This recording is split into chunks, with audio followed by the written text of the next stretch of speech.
आपको मेरी बुक नहीं हाँ दिख रही है? बोलो, दिख रही है? नहीं, आप उस पे क्लिक हाँ करोगे ना, हाँ, मैं रीड सरभद्र कर रही हूँ, चक्र। चलो। हाँ ठीक है, मैं रीड कर। अब देखो, आपको क्या इसमें क्या करना है।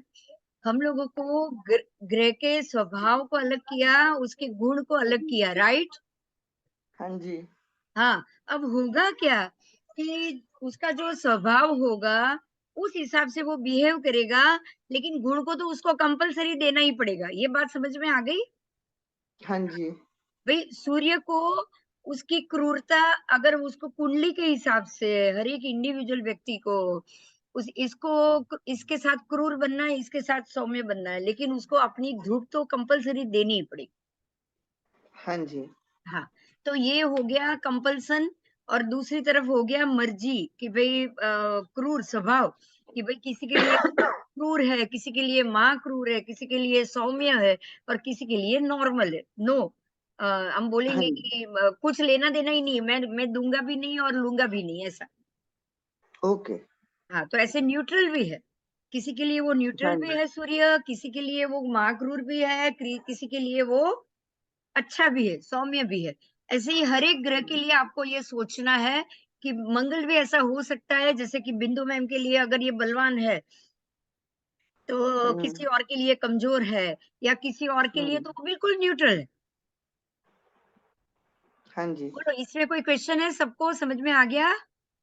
आ गया।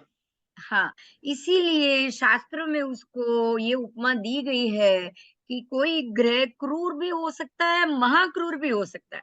अब गुरु महाक्रूर कभी नहीं हो पाएगा, अच्छा। बुध महाक्रूर कभी भी नहीं हो पाएगा, क्योंकि वो सारे बिल्कुल सॉफ्ट है। इनको अच्छा बनना अच्छा लगता है। गुरु ज्यादा से ओके। ज्यादा क्या करेगा? मैं अच्छा नहीं बनूंगा, उतना ही बस, लेकिन मैं बुरा बनूंगा ये पॉसिबल नहीं। बात समझ में आई? जो शुभ हाँ ग्रह है जी। ना, वो ये कहेंगे कि भई हम अच्छे ही हैं, हम अच्छे ही रहेंगे, लेकिन हो सकता है कभी-कभी मैं आपकी कुंडली के उसके ग्रह के स्थिति के हिसाब से अगर गुरु नीच का हो गया, तो वो ये कहेगा अभी मैं अच्छा नहीं बनता, मैं आपके लिए अच्छा नहीं रहूँगा, बस उतना ही। लेकिन क्या वो बुरा हो सकता है? नहीं।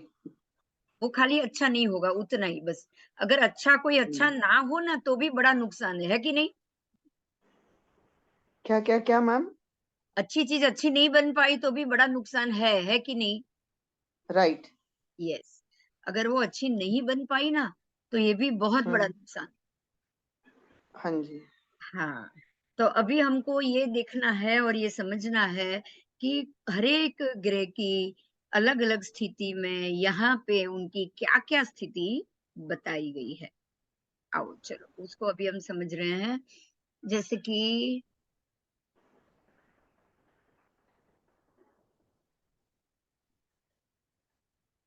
सूर्य, चंद्र, उसमें से शनि, सूर्य, देखो, राहु, केतु और मंगल, ये 5 को क्रूर कहा गया है। समझ में आया? राहु, केतु, मंगल, सूर्य, हाँ, और शनि। शनि। 5 ग्रह क्रूर है, राहु, केतु तो है ही। हाँ जी। उसके बाद सूर्य, शनि और मंगल। अच्छा। ठीक है? हाँ ये जी। पांचों को क्रूर ग्रह की संज्ञा दी गई है। कैसे? क्योंकि ये 5 क्रूर हो सकते हैं, है ना? ओके। ज्यादा से ज्यादा खराब भी हो सकेंगे। हम्म। अगर सूर्य आपका ठीक नहीं है, नहीं चाहिए और उच का है, था सद्दाम हुसैन का था, हम्म। उसको जरूरत नहीं थी, फिर भी उसका था, तो उसको वो राजा के हिसाब से ही उसको बहुत हालत खराब हुई कि नहीं? हम्म। इसके कारण ईरान इराक की क्या हालत हुई? बिल्कुल। वो भी खराब हुई। तो ऐसे ही ये क्रूर ग्रह आपको अशुभ, बहुत अशुभ फल दे सकता है, इसलिए उसको क्रूर बोला गया है। राहु भी हम्म। अशुभ फल दे सकता है, केतु भी दे सकता है, मंगल भी दे सकता है, और सूर्य और शनि भी दे हम्म। सकता है। तो ये पांचों को क्रूर ग्रह की संज्ञा दी गई है। और अच्छा। चंद्र, बुध, गुरु तथा शुक्र, ये 4 को सौम्य कहा गया है। समझ में आया? किस किस को? बुध, गुरु, शुक्र, चंद्र, बुध, गुरु और शुक्र। 5 अच्छा पर इनको 4 9, सौम्य। ये 9 की बात है। तो 5 हाँ जी, क्रूर हाँ हो गए जी। तो बाकी के 4 क्या हुए? 4 सौम्य हो गए। बस अपने आप सौम्य हो गए। हुँ, बाकी के 4 अपने आप सौम्य हो गए, अगर ये 5 क्रूर हुए तो। हाँ जी, बराबर? हाँ जी। हाँ। तो यहाँ ये बताया है कि ये बाकी के 5 अपने आप सौम्य हो गए हैं, तो अब सौम्य ग्रह आपको क्या फल देगा? यहाँ अभी हम ये समझेंगे कि सौम्य ग्रह हमको क्या फल देता है और क्रूर ग्रह हुँ, हमको क्या फल देता है। आओ चलो हुँ। अभी इसको हम देखते हैं।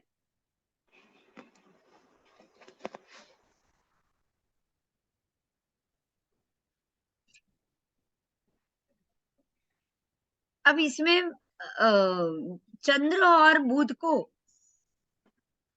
सौम्य की कैटेगरी से थोड़े थोड़े से बाहर निकाल दिए।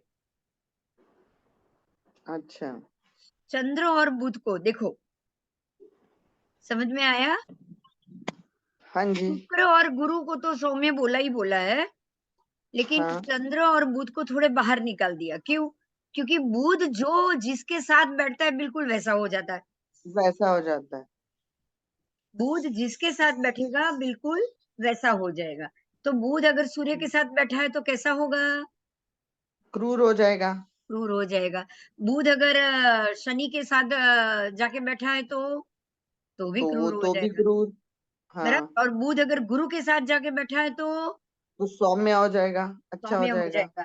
तो ये तो गड़बड़ हो गई, क्योंकि बुध जो हुँ, जिसके साथ बैठा है वैसा हो गया। अगर अगर बुध हुँ, जिसके साथ बैठा है वैसा हो गया, तो फिर उसको आप क्रूर कह नहीं पाओगे, हुँ, है ना? वो उसको आप बोल नहीं पाओगे कि अरे भई ये तो क्रूर ग्रह है, ये तो पॉसिबल ही नहीं है। तो आपको हाँ यहाँ जी, ये ध्यान देना है कि अगर कोई ग्रह, उसमें से खास करके बुध, अगर वो हुँ, पाप ग्रह के साथ हो, सूर्य के साथ हो, तो वो सूर्य जैसा फल देगा। और अगर ये चंद्र के साथ है, तो ये चंद्र जैसा फल देगा। ये शनि के साथ है, तो ये शनि जैसा फल देगा। बराबर? शनि जैसा 1 देगा। मिनट, हाँ 1 जी, हेलो? हाँ, बोलो। हाँ। हाँ, हाँ।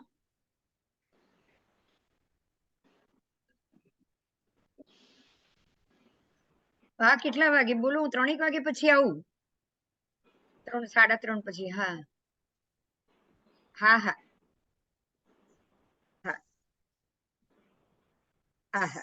બસ. Okay, okay. हाँ, तो क्या सवाल चल रहा था अपना? अगर बुध चंद्र के साथ बैठा तो सौम्य हो जाएगा, शनि के साथ बैठा तो क्रूर हो जाएगा। यस, यस, बुध। तो जो ग्रह के साथ वो बैठेगा वैसा हो जाएगा, ये तो बात हो गई। अब आपको चंद्र की बात करनी है। चंद्र कैसा है? तो यहाँ चंद्र को भी ये दोनों ऐसा इन्होंने कहा गया है कि चंद्र भी बिल्कुल सौम्य नहीं हो सकता, क्योंकि जभी भी चंद्र अमावस का होगा, तब वो शुभ फल तो देगा ही नहीं। हुँ, देगा बताओ? राइट, नहीं, वो शुभ नहीं उसकी हो सकता है, शक्ति लेकिन हीन हो चंद्र जाएगी। कभी भी अशुभ भी नहीं होगा ज़्यादा। आपको ये भी याद रखना है। अच्छा, बराबर? हाँ जी, चंद्र चाह के भी अशुभ नहीं हो पाएगा। हो पाएगा क्या? नहीं क्योंकि उसका मूल स्वभाव वैसा नहीं है। हाँ, उसका मूल स्वभाव क्रूरता जैसा नहीं है। तो नहीं, ये 2 ग्रह अगर सौम्य नहीं है ना, तो भी क्रूर नहीं बन पाएँगे ज़्यादा। तो इनको हम दोनों के बीच में न्यूट्रल के हिसाब से रखें, क्योंकि न्यूट्रल हो गया ना, बुध जिसके साथ बैठा वैसा हो गया। हाँ जी, तो अपने आप न्यूट्रल हो गया। हुँ, और चंद्र जब कला के हिसाब से अगर वो बाकी की कला से ढका हुआ होगा, तो भी वो अपना फल नहीं दे पाएगा। हुँ, तो वो भी उतना पावरफुल नहीं हुआ है, तो आप उसको सौम्य सौम्य उस वक़्त वो सौम्यता का तो फल देगा ही नहीं। बिल्कुल, सौम्यता के हिसाब से वो शुभ फल तो देगा ही नहीं। तो ये हाँ 2 जी, ग्रह के लिए ये बात कही है कि ये दोनों जितना चाहिए उतना उस हिसाब से बलवान नहीं हो पाएंगे जब वो अपनी शक्ति से बाहर हो। समझ में आ गया? हाँ जी। जब वो अपनी शक्ति के अंदर नहीं है, जब वो अपने फल देने के काबिल नहीं है, ये जब किसी और के हाथ में है, तब ये दोनों से आपको उतनी अपेक्षा नहीं करनी है। राइट। चलो बोलो अभी क्या करोगे? और समझ में आ गई ये बात? हाँ जी। मैं पूछ रही हूँ, अभी बताओ। चलो हर एक ग्रह के लिए जैसे आप समझो उस हिसाब से थोड़ा बताओ तो ज्यादा अच्छा रहेगा। मुझे भी समझ में आए कि आपको पता हुआ है कि नहीं हुआ है। सूर्य, मंगल, हाँ। राहु, हम्म। केतु, शनि, ये क्रूर ग्रह की कैटेगरी में आते हैं। यस। चंद्र, बुध, शुक्र, गुरु, ये सौम्य कैटेगरी में आते हैं। यस। इनमें से जो दो हैं, चंद्र और बुध, ये जिसके साथ बैठेंगे वैसा प्रभाव दे देंगे। हाँ। ना हम इनको सौम्य में ज्यादा गिन कर सकते हैं, ना इनको क्रूर में। अभी जैसे बुध सूर्य के साथ बैठेगा तो वो क्रूर बन जाएगा, शनि के साथ बैठेगा तो वो वैसा बन जाएगा। बराबर। चंद्र भी जिसके साथ बैठेगा वैसा हो जाएगा, मगर इतना बुरा प्रभाव नहीं देगा। यस। बराबर। चलो हाँ जी। अब आपके लिए यहाँ थोड़ा इजी ये हो गया कि ग्रहों की कैटेगरी आपको मालूम पड़ गई। आपको सिर्फ कुंडली से ढूंढना है कि आपकी कुंडली में ये ग्रह शुभ है, अशुभ है या नॉर्मल है। समझ में आ गया? हाँ जी। क्या ये ग्रह शुभ फल देगा, क्या ये ग्रह अशुभ देगा, क्या ये ग्रह नॉर्मल बिहेव करेगा। अब सिर्फ आपको यही ढूंढना बाकी रह गया ना। ये थोड़ा थोड़ा इजी हो रहा है कि भाई हमको तो खाली इतनी चीज देख ली तो हमारे लिए तो ये बहुत अच्छा हो जाएगा। तो हमको पहले ये कोशिश करनी चाहिए कि हम सिर्फ इतनी चीज हमारे ये बाकी के ग्रहों की स्थिति से ढूंढ पाए। ओके। हाँ। तो अब आपको ये कोशिश में जाना है कि आपको ये पता चल जाए कि आपका ग्रह किसको वेध रहा है। जितने कम को वेध करेगा उतना अच्छा होगा ना। हाँ, अब ये मेन है, हाँ। भेजना सीखना है। हाँ। हाँ, जितने जितने कम ग्रह, जितने कम नक्षत्र और ये सबको जितना वो कम वेदेगा उतना आप सबके लिए अच्छा है। हम्म। तो ये फायदा तो आपको देखना है कि आपकी कुंडली से ये क्या कह रहा है। तो मेन तो वही है ना, इसका वो सुदर्शन बनाना पड़ेगा, सर्वभद्र चक्र। नहीं वो तो जब बनाओगे तब बनाओगे, पहले हम ग्रहों के मामले में तो जान ले। हाँ, हम्म। वो तो अभी इतना तो जितना आपने बताया उतना समझ आ गया। हाँ। आओ चलो।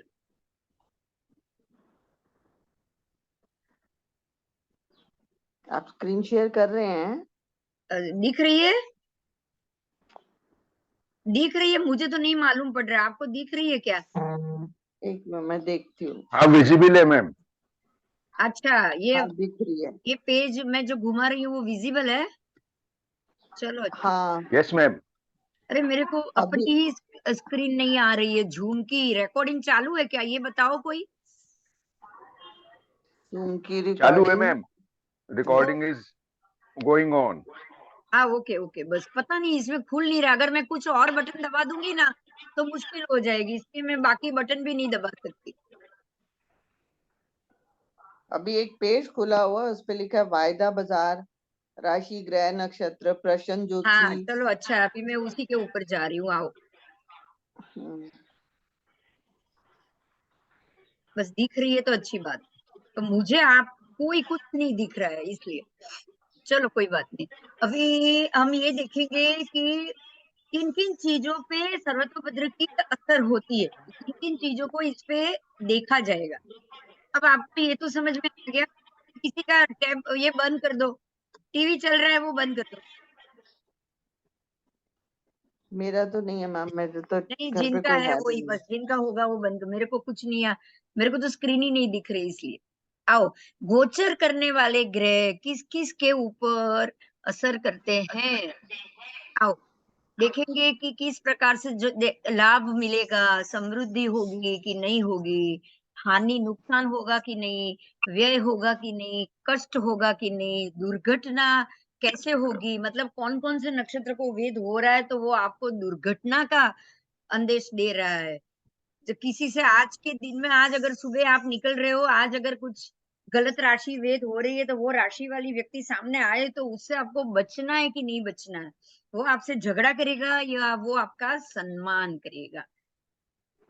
ये आज की आप किसी से मीटिंग करने जा रहे हो तो क्या वो आपको प्रसिद्धि दिलाएगा।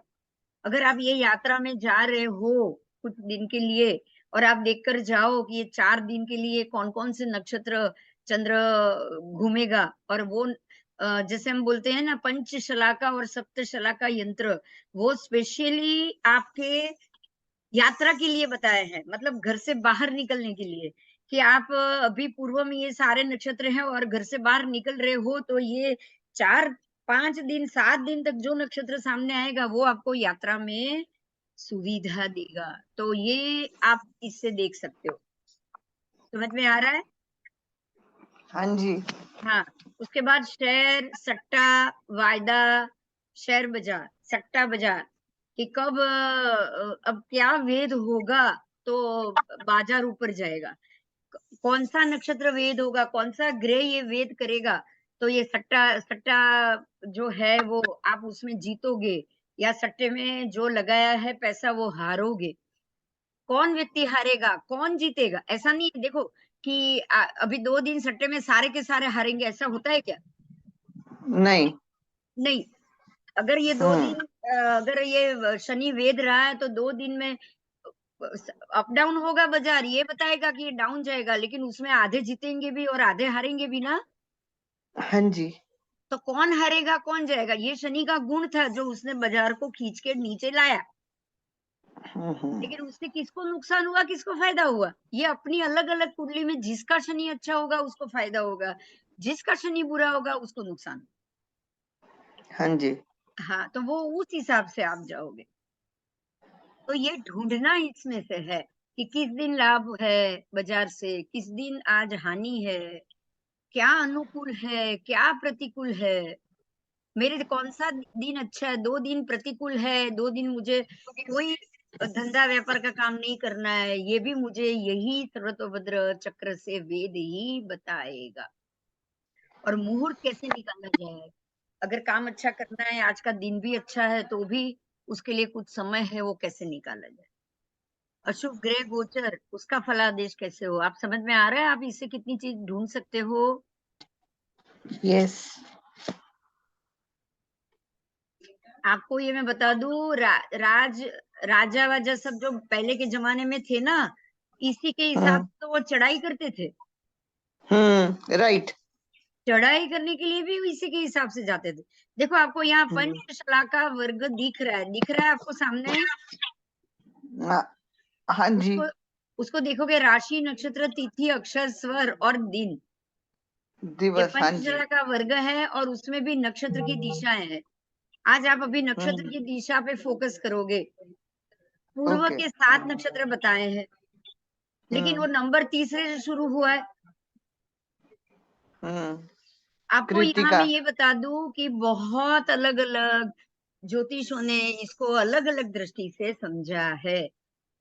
हाँ, अब जैसे यहाँ पूर्व के ये नक्षत्र बताए हैं ना, कृतिका, और वो बहुत सी रोहिणी। जगह पे अभिजीत से शुरू हुआ है, और अभिजीत श्रवण घनिष्ठा से पूर्व में 7 नक्षत्र रखे। तो मैम फिर फलादेश में भी तो बहुत घूम जाता होएगा ना। हाँ, घूम ही जाता होगा, वो आपको देखना पड़ेगा। फलादेश सब सीखने के बाद प्रैक्टिकल कि क्या आपका जवाब इससे सही आ रहा है या इससे सही आ रहा है। क्योंकि एक बात समझ, सबका अलग अलग लेने का क्या क्या तात्पर्य ये बताओ चलो। क्योंकि बोलते हैं कि 250 साल बाद जाके नक्षत्र का एक पॉइंट चेंज हो जाता है। नहीं, आपको मैं एक बात बताऊं, एक बात हाँ ध्यान जी, से सुनो, एक बात हाँ ध्यान जी, से सुनो, क्या एक नक्षत्र एक दिशा में कभी मिलेगा? नहीं, इसमें लिख दिया है पूर्व के 7 नक्षत्र, कृतिका, रोहिणी, मृगशीर, आर्द्रा, पुनर्वसु, पुष्य, आश्लेषा। ये नक्षत्र पूर्व में ही है, ये आप कैसे बता सकोगे? क्योंकि ये नक्षत्र तो कभी आपको दक्षिण में भी मिलेगी, पश्चिम में भी उतरते हुए मिलेंगे, मिलेंगे कि नहीं?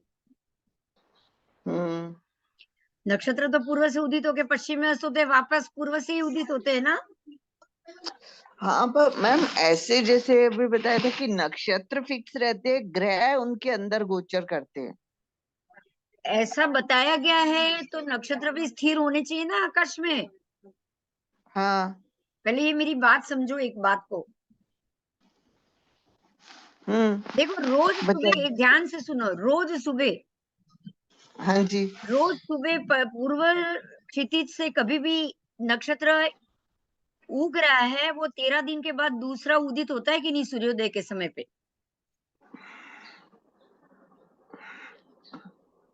नहीं क्या नहीं समझी नहीं। सूर्य की और नक्षत्र की जो स्थिति है, हाँ जी, चंद्र और नक्षत्र की स्थिति है, आज हम्म, चंद्र जो नक्षत्र के साथ है, दूसरे दिन दूसरे नक्षत्र के साथ है, क्योंकि चंद्र घूम रहा है, बिल्कुल, सूर्य भी घूम रहा है। हाँ जी, आज जो सूर्य जो नक्षत्र है के साथ है, 13 दिन बाद वो दूसरे नक्षत्र के साथ है, तो सूर्य भी घूम रहा है। बिल्कुल। तो लेकिन इसका मतलब नक्षत्र भी घूम रहे हैं। नक्षत्र तो घूम ही रहे हैं, तब भी अभी अभी मैं वही बोल रही हूँ, लेकिन आपको हर पूर्व क्षितिज पे रोज एक ही नक्षत्र नहीं दिख रहा है। राइट। एक ही नक्षत्र नहीं दिख रहा है, एक ही नक्षत्र, उसमें भी आपको कुछ दिन के बाद सीधा दूसरा नक्षत्र क्षितिज से उदित हुआ दिख रहा है कि नहीं दिख रहा है? लग्न खुद घूम रहा है कि नहीं घूम रहा है, ये बताओ। घूम रहा है, वही है, लगन घूम रहा है तो सब घूम रहा है इसका मतलब। लगन घूम रहा है तो मतलब नक्षत्र भी घूम ही रहा है ना। हाँ, क्योंकि लगन भी हर 2 घंटे बाद बदली हो जाता है ना, 2.5 घंटे बाद, पूरे दिन में। लगन 2.5 घंटे बाद बदली हो जाता है, मतलब पृथ्वी घूम रही है। हाँ जी। आपने पृथ्वी को घुमाया, अच्छा। पूरा राशि चक्र को घुमाया। हाँ जी। मैं रोज की बात कर रही हूँ। डेली। देखो आप हर 2 घंटे बाद लग्न घूम रहा है, लेकिन सुबह का नक्षत्र भी तो घूम रहा है उदित होते समय। बिल्कुल। तो राइट ये तो राइट चौथी राइट। चीज हुई ना जो घूम रही है। हाँ जी। मेरी बात बिल्कुल। समझ में आ रही है? आई समझ। आपने सूर्य तो घुमा दिया, चंद्र घुमा दिया, पृथ्वी घुमा दी। तो देखो, नक्षत्र भी घूम ही रहे हैं। हाँ, तो चौथा पूर्व क्षितिज में रोज नक्षत्र 1-1 डिग्री आगे कैसे बढ़ रहा है? हम्म।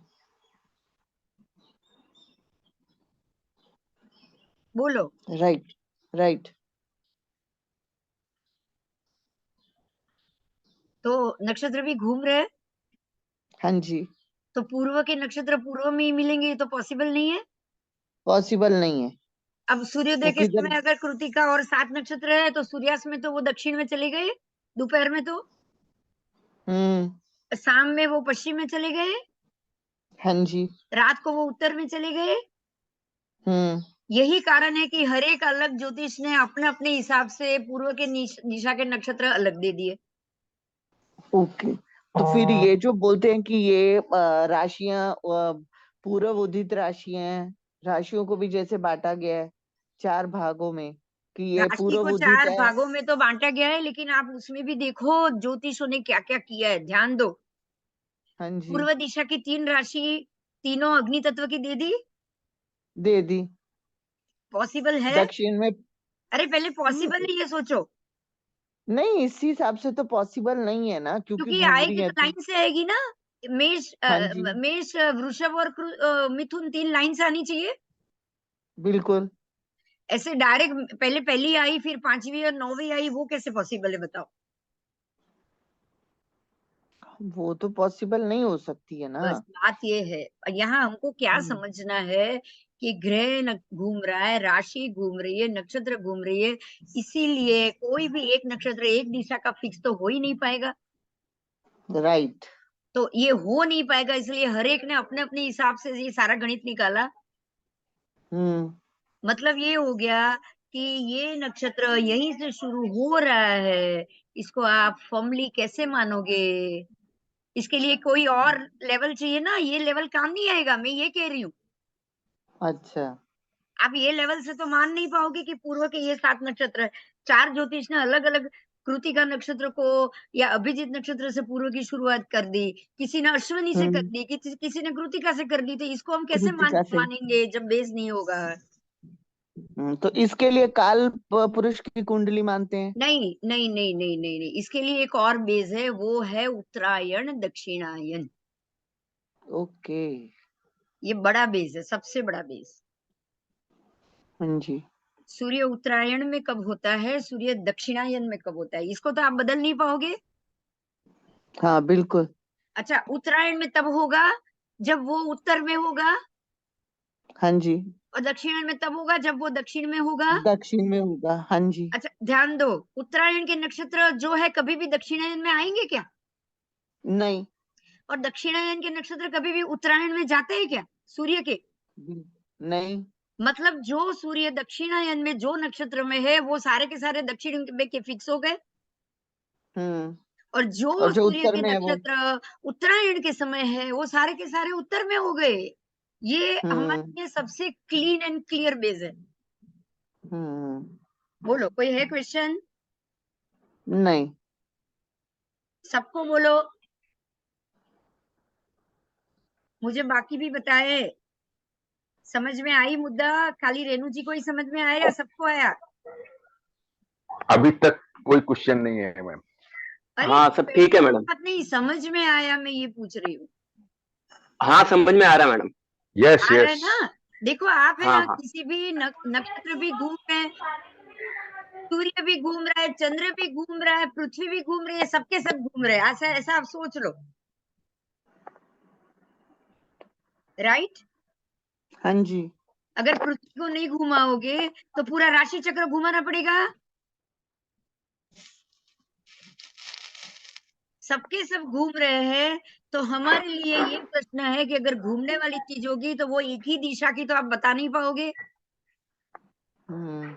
हाँ, तो उत्तरायण में कौन सी राशि है या कौन से नक्षत्र है ये कौन तय करेगा? आपका सूर्य का भ्रमण करेगा कि नहीं? हाँ ये जी। बंद कर दीजिए गोपाल जी, तुरंत बंद कर दीजिए।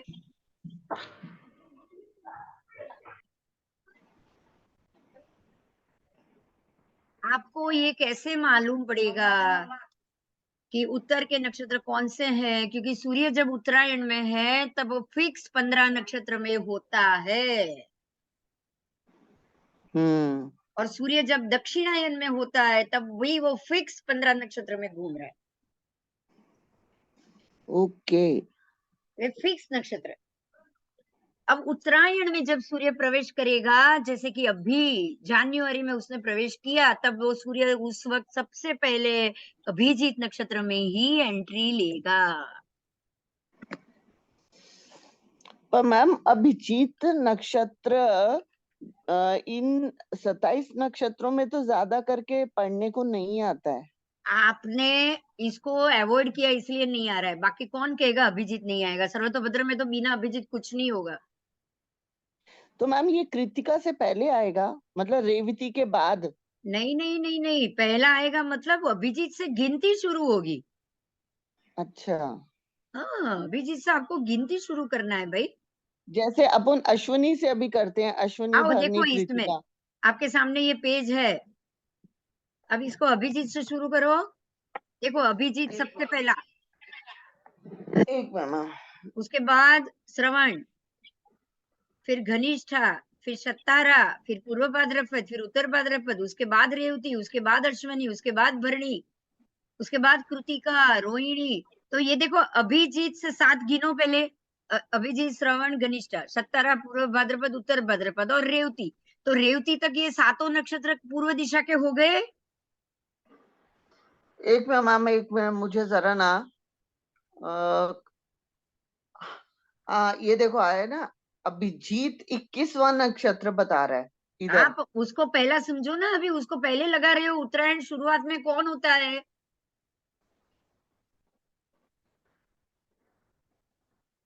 मैंने अभी तक बोला क्या अभिजीत हुआ उसका? नहीं, वापस रिपीट करो एक बार मैम, प्लीज एक बार वापस रिपीट करो। देखो, उत्तरायण की शुरुआत में सबसे पहले सूर्य कौन से नक्षत्र में होता है, तब उत्तरायण मानी जाती है कि उत्तरायण शुरू हुआ। अच्छा, अभी जैसे मकर राशि में आया था तो उत्तरायण राशि में की बात कर रही हूँ मैं। हाँ, मैं तो मैं आपको एक उत्तरायण बात स्टार्ट बताऊं, होता है। पहले पहले सबसे हाँ, पहले मुद्दा लो। आपकी 12 में से कौन सी संक्रांति आप सेलिब्रेट करते हो?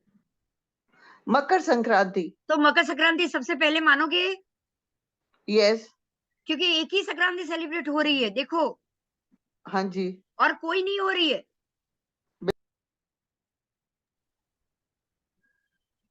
मेरी ये बात से सब सहमत हो? सहमत है। हाँ, तो अब सबसे पहला नक्षत्रों की शुरुआत अभिजीत से ही हो जाएगी। हाँ सूर्य जी। अभिजीत में आएगा तब मकर संक्रांति शुरू होगी, उत्तरायण भी शुरू होगा।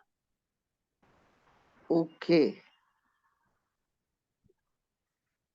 सूर्य का उत्तर दिशा में गमन सूर्य के अभिजीत नक्षत्र में आने से ही होता है। ओके। बराबर। हाँ, मतलब उत्तरायण जो अपन स्टार्ट करते हैं वो अभिजीत से होता है, राइट। और नॉर्मल अपन राशियों का करते हैं, जैसे मेष राशि पकड़ी, हाँ अपन ने पहली राशि मानी, तो वो हाँ अपन अश्विनी से करते हैं, हाँ। राइट। समझा। तो अब मैं ये बताऊं, जब उत्तरायण ही 12 महीने में सबसे महत्व की उत्तरायण, हम्म। और 12 तो उत्तरायण ही शुरुआत हो गई। हाँ जी। सूर्य का उत्तरायण में प्रवेश हम सेलिब्रेट करते हैं। हाँ जी। वापस दूसरे साल में यही चीज को हम वापस सेलिब्रेट करेंगे। तो आपका बिल्कुल। पूरा पूरा शुरुआत यहीं से हो गई। राइट। समझ में आ रहा है? हाँ जी, हाँ तो जी, आप आया सबसे आया। पहले अभिजीत को रखोगे, बाकी सारी चीज बाद में। अपन इस हिसाब से ही जाएंगे जो अब तक चला आया है। ओके। किसी ने अश्वनी से शुरुआत कर दी, किसी ने कृतिका से शुरुआत कर दी, तो इसका सॉल्यूशन यही है कि भाई कोई कुछ करेगा तो उसके हिसाब से फलादेश की सिस्टम को बदलनी नहीं चाहिए। हम्म। जो सूर्य का महत्व है, राशि चक्र प्रवेश वो उत्तरायण का ही है, तो उत्तरायण से ही उसका महत्व हम मानेंगे। तो सबसे पहला सूर्य का प्रवेश होगा अभिजीत नक्षत्र में। ओके। ये बात क्लियर हो गई? हाँ जी। तो अब हम लोग जो रखेंगे वो कैसे रखेंगे? सबसे पहला, सबसे पहले अभिजीत, फिर श्रवण। सबसे पहले हम अभिजीत को रखेंगे ना हाँ, फिर लग्न में। श्रवण आएगा, फिर हाँ, फिर घनिष्ठा, श्रवण आएगा। शतभिषा, पूर्व भाद्रपदा, उत्तर भाद्रपदा, रेवती, अश्विनी, भरणी, कृतिका, रोहिणी, मृगशीर्षा, आर्द्र, पुनर्वसु, पुण्य, अश्लेषा, मघा, पूर्व फाल्गुनी, अश्लेषा, उत्तर फाल्गुनी। यस। तो उस हिसाब से बाकी हम्म। सब जाएंगे ना। हाँ जी। बस, तो अब हमको ये सब क्लियर है सबके लिए? प्लीज मुझे से बाकी भी सब बता दो, तो आगे पढ़ाने में मजा आएगा मुझे भी। क्लियर है मैम। बस बस बस, अभी वापस बंद कर दो, चलेगा। चलो, तो आपको ये चीज हमको समझनी है कि जो चीज का जो महत्व है उसी हिसाब से हम जाएंगे। सर्वतोभद्र हमारे लिए, सर्वतोभद्र, सर्व का भद्र करने वाला, बात समझ में आ गई? हाँ जी। सृष्टि के सर्व जीवों का ये भद्र करने वाला गणित है। और उसको जिस प्रकार से गणित को लिया गया है उसी हिसाब से हमको भी इसको सीखना है। बराबर। Yes ma'am. देखो, अभी कितना समय बाकी रहा है, आप कोई देख सकते हो? अभी थोड़ी देर ही बाकी है मैम, हाँ, तो फिर ये बंद हो बंद हो जाएगा। जाएगा। उसके बाद आओ थोड़ी देर वापस, ओके। कि फिर बंद करना है, क्या करना है बताओ मेरे को। नहीं नहीं, चालू करो मैम, अच्छा लग रहा है। अब बस, तो फिर वापस आएगा, आधे घंटे के लिए भी आ जाओ, ठीक है? चलेगा मैं चलेगा। बंद नहीं कर पा रही हूँ क्योंकि ये जब मैं इसको बुक को लाने की कोशिश करती हूँ ना, तो इसका पेज ही किधर चला जाता है। हम्म, हमको भी थोड़ा इसको सीखना पड़ेगा, है ना? बिल्कुल। टेक्नोलॉजी भी सीखनी पड़ेगी, ये जब सीख रहे हैं ना तो साथ-साथ में। जिसको आजकल ऐसा लगता है, मैम पहले बोलते थे ना इंग्लिश नहीं आती ये अनपढ़ है, आजकल हाँ, लगता है जिसको कंप्यूटर नहीं आता वो अनपढ़ है। हाँ, तो